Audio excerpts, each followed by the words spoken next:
Hi, in today's tutorial I'm going to show you how to change your country on Coinbase application. So first of all, of course, you would like to go and download Coinbase application on your phone. Of course, if you don't have it on your phone, you would like to go and download it through Play Store if you're using an Android App Store, if you're using an iPhone or any other store you could be possibly using. Then you would like to go and open the Coinbase application, then click at getting started to create your account. If you get confused while creating your account, you can find out a video or a tutorial on this channel on how to create your account successfully on Coinbase application.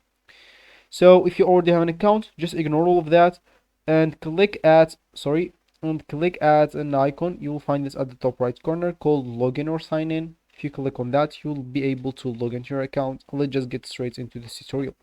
So if you want to change your country on Coinbase application, so you would like to go into the application and log out from your account if you already have an account, and then just go remove it from here, clear all. So don't make it running on the background or anything. Okay, then you'd like to download another application called Proton VPN and go into that application. So after that, you would like to actually uh, login or even create your account on this Proton VPN. They'll ask you to do that as well. And then you would like to connect to whatever you want from the free location right here. So of course you have Japan, Netherlands, and United States. And I advise you to connect to the United States because they have everything like possible in this country. So of course you would like to connect to the fastest server for you, or any of this 2020 or this 22 other free servers, because other servers you'll need to pay to connect to them. So choose whatever server you want. So this is an example, this one. Just go and click at this, and as you can see, then you will be connected like this.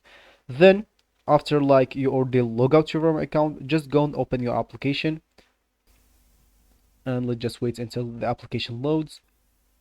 So for me, as you can see, my currency didn't change, or my country actually didn't change because I didn't log out from my account. But for you, if you log out from your account, all you need to do now is just log in or even create your account from the beginning if you didn't create it yet. And here you are, you'll be like using Coinbase in the United States, and your country will be changed. So this will be actually for this tutorial. I hope you like it. Thank you guys for watching, and goodbye.